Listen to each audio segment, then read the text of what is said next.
Bismillahirrahmanirrahim. Assalamu alaikum. Welcome back to Irtisam's Biology. Dear students, today I'm going to teach you our next topic, that is ribosomes.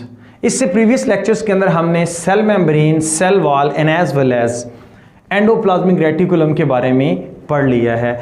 Next हमारा जो है वो ribosome है। अगर हम इसका मीनिंग देखें तो राइबो का जो वर्ड निकला है बेसिकली वो किससे निकला हुआ है? राइबोज से निकला हुआ है। सो इट्स मीन कि इसमें राइबोज शुगर प्रेजेंट है और वी कैन से इसमें आरएनए प्रेजेंट है, यानी कि इसके अंदर राइबोज कंटेनिंग आरएनए जो है वो प्रेजेंट है। और इस आरएनए को हम कौन सा आरएनए बोलते हैं? That is the ribosomal RNA, क्योंकि राइबोसोम के अंदर पाया जाता है। सोमा मीन क्या होता है? बॉडी। सोमा मीन क्या है? Word body.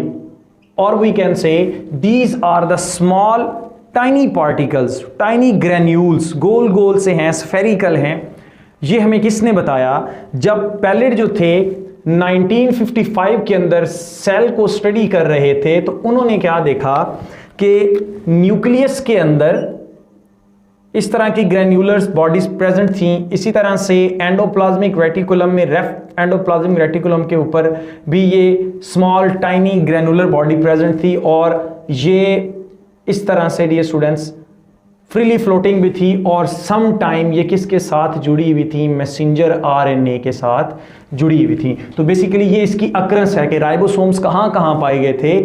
न्यूक्लियस के अंदर भी उसने देखे, एंडोप्लाज्मिक रेटिकुलम के पास भी उसने देखे, साइटोप्लाज्म में भी देखे, और मैसेंजर आरएनए के साथ जुड़े हुए भी उसने इनको पाया। तो अब अल्टीमेटली उन्होंने क्या कहा कि these are the small particle or tiny particle or granular structures which are present inside the cell are called ribosomes. Later on इनका जब फंक्शन पता चला तो इसकी डेफिनेशन कुछ ऐसे बन गई, these are the small tiny or we can say tiny granular structures which are responsible for the protein synthesis. ये क्या करवा रहे हैं? प्रोटीन सिंथेसिस करने में हेल्प कर रहे हैं। यानी कि जब भी प्रोटीन बननी है तो उसके लिए रिक्वायर्ड क्या होगा? राइबोसोम्स रिक्वायर्ड होंगे। So that's why we can say these are the small tiny particles which are responsible for the protein synthesis. That's why ये कहां पर प्रेजेंट हैं? राइबोसोम्स जो हैं वो आपके पास रफ एंडोप्लाज्मिक रेटिकुलम के ऊपर भी अटैच्ड हैं। और आपने पीछे पढ़ रखा है कि रफ एंडोप्लाज्मिक रेटिकुलम जो है वो प्रोटीन की सिंथेसिस की साइट्स हैं। एंड एज वेल एज ये साइटोप्लाज्म के अंदर भी है, प्रोटीन की सिंथेसिस साइटोप्लाज्म में भी हो रही होती है। न्यूक्लियस के अंदर भी मौजूद है, प्रोटीन की सिंथेसिस वहां पर भी हो रही होती है। न्यूक्लियस के अंदर प्रोटीन की सिंथेसिस यानी कि एंजाइम की सिंथेसिस कैसे होती है, कब होती है, ये आप लोगों ने सेकेंड ईयर के अंदर पढ़ना है।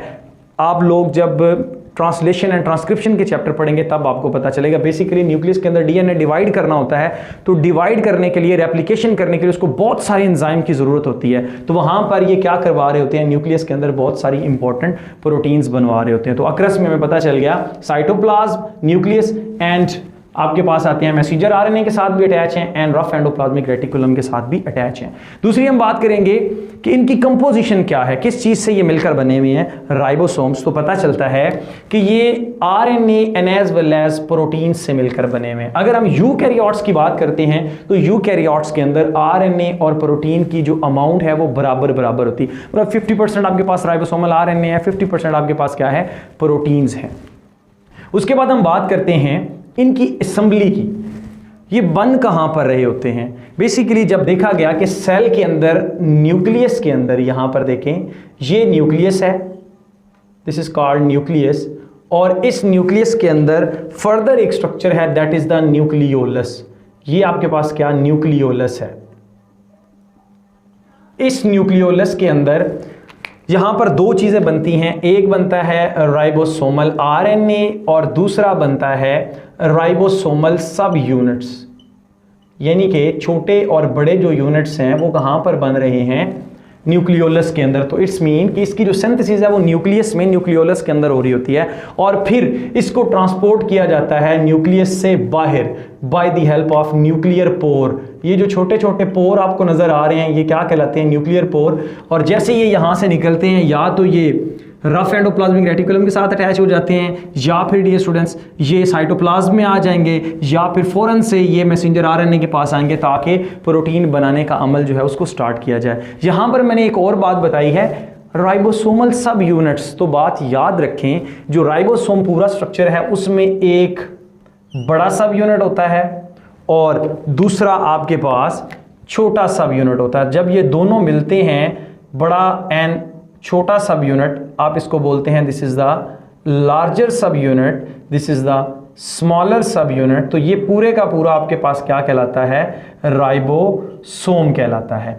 एक बात और यहां पे क्लियर होगी। उसके बाद हम देखते हैं कि ये जो स्मॉलर सब यूनिट है या ये जो लार्जर सब यूनिट है, क्या ये सारे ऑर्गेनिज्म में एक जैसे होते हैं, क्या ये प्रोकैरियोट्स में भी पाए जाते हैं? तो एक बात याद रख लें डियर स्टूडेंट्स यहाँ पे कि ये जो राइबोसोम है ये एक ऐसी ऑर्गेनल है जो प्रोकैरियोट में भी पाई जाती है।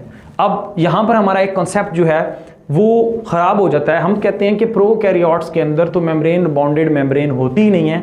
तो याद रख लें कि जो राइबोसोम होते हैं ये मेम्ब्रेन लेस होते हैं, इनके ऊपर मेम्ब्रेन मौजूद नहीं होती। सो ये मेम्ब्रेन लेस हैं आपके पास, इसमें मेम्ब्रेन मौजूद नहीं होगी। That's why these are present in the prokaryote. तो क्या प्रोकैरियोट में भी ये सिमिलर यूकैरियोट जैसे होंगे? तो उसमें थोड़ा बहुत डिफरेंस है, हम चेक करते हैं वो क्या है। जो स्मॉलर सब यूनिट होगा प्रोकैरियोट्स में वो आपके पास होता है 30S, और इसी तरह से जो लार्जर सब यूनिट होता है वो आपके पास होता है 50S। अब ये 50S क्या है? S for Svedberg unit.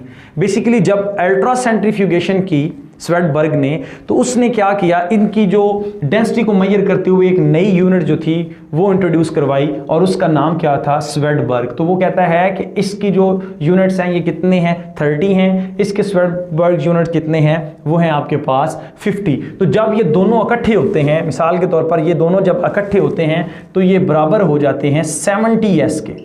यानी कि अगर वो अलग-अलग से करता है, स्मॉलर सब यूनिट को उसकी 30 आती है, लार्जर को करता है 50 आती है, दोनों को मिला के करता है तो 70S आता है। इसी तरह से जब उसने देखा यूकैरियोट्स के अंदर, तो स्मॉलर सब यूनिट था 40S और लार्जर सब यूनिट था 60S। जब उसने इन दोनों को इकट्ठा किया और फिर चेक किया तो वो कितना बना, 80S बना। अब क्वेश्चन यहाँ पे ये राइज होता है कि इसमें 10 मिस हो रहे हैं और इसमें आपके पास 20 मिस हो रहे हैं, हालांकि 60 और 40 तो 100 होना चाहिए था।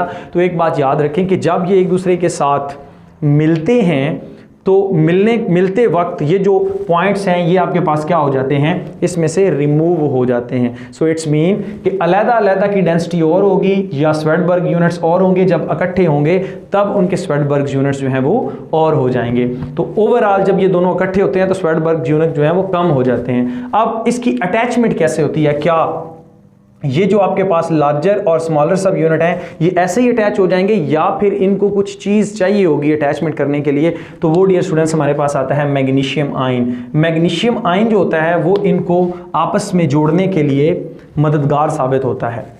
तो समझ लें जैसे कि एक एंजाइम को कोफैक्टर की ज़रूरत होती है मेटालिक आयन, किसी तरह से इनको जुड़ने के लिए एक कोफैक्टर की ही ज़रूरत है, एक मेटालिक आयन की ज़रूरत है, that is the magnesium. Magnesium नहीं होगा तो ये आपस में जुड़ नहीं पाएंगे, तो इनकी बॉन्डिंग बनाने के लिए ये मैग्नीशियम यहाँ पे इंपॉर्टेंट रोल प्ले करता है। उसके बाद हमारे पास नेक्स्ट आता है पोलीसोम। फंक्शन तो मैंने आपको बता दिया है कि इसका फंक्शन क्या होता है, प्रोटीन सिंथेसिस।